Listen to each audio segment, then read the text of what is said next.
இப்போ தான் நம்ம சேனலுக்கு நீங்கள் முதல் முறையாக வரீங்கன்னா தயவுசெய்து கீழே இருக்கிற ரெட் கலர் சப்ஸ்கிரைப் பட்டன் அழுத்தி சப்ஸ்கிரைப் பண்ணிக்கோங்க. கூடவே அந்த பெல் பட்டன் அழுத்தி ஆள்னு கொடுத்துக்கோங்க.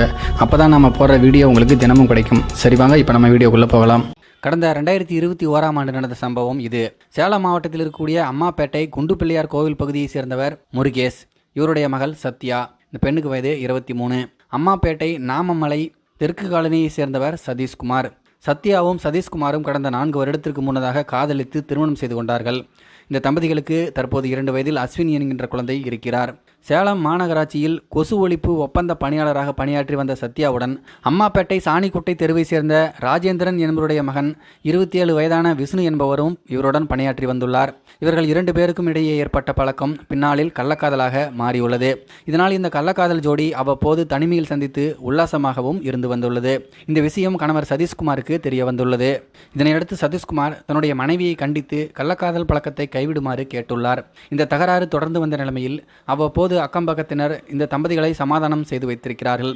ஆனாலும் அவர்களுக்குள் ஏற்பட்ட பிரச்சினை தீர்ந்த பாடில்லை. தினமும் சண்டை அதிகரித்த காரணத்தால் சத்யா குழந்தையுடன் தாய் வீட்டுக்கு சென்று விட்டார்.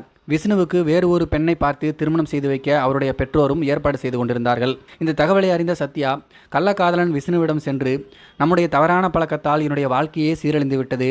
என்னுடைய கணவர் தகராறு செய்கிறார். அவருடன் எனக்கு வாழ விருப்பமில்லை. நீங்களும் என்னை கைவிட்டு விடாதீர்கள். என்னை திருமணம் செய்து கொள்ளுங்கள். நாம் எங்கேயாவது சென்று வாழலாம் என்று சொல்லியிருக்கிறார். மனம் வருந்தி போன விஷ்ணுவோ, நாம் 2 பேரும் சேர்ந்தே வாழுவோம். விரைவில் பெற்றோர் சம்மதத்துடன் உன்னை கரம் பிடிக்கிறேன் என்று சொல்லியிருக்கிறார். இந்த கள்ளக்காதல் ஜோடியின் முடிவை கேள்விப்பட்ட சதீஷ்குமார் அம்மாப்பேட்டை காவல் நிலையத்தில் இது பற்றி புகார் அளிக்கவே, மனமுடைந்து போன சத்யா விஷ்ணுவிடம், நம்மை இவர்கள் வாழ விடமாட்டார்கள், பிரித்து விடுவார்கள். அதனால் நாம் தற்கொலை செய்து கொள்ளலாம் என்று சொல்லியிருக்கிறார். மறுநாள் காலை 5 மணி அளவில் குழந்தையை பெற்றோருடைய வீட்டில் கொடுத்த சத்யா விஷ்ணுவுடன் அம்மாப்பேட்டை மிலிட்டரி சாலைக்கு வருகை தந்துள்ளார். பின்னர் அங்குள்ள குருவாயூரப்பன் கோவில் எதிரே இருக்கும் தண்டவாளம் அருகே தற்கொலை செய்ய காத்திருந்த நிலைமையில் பாண்டிச்சேரியிலிருந்து யஸ்வந்த்பூர் நோக்கி பயணித்த அதிவிரைவு ரயில் முன் பாய்ந்து தற்கொலையும் செய்து கொண்டார்கள்.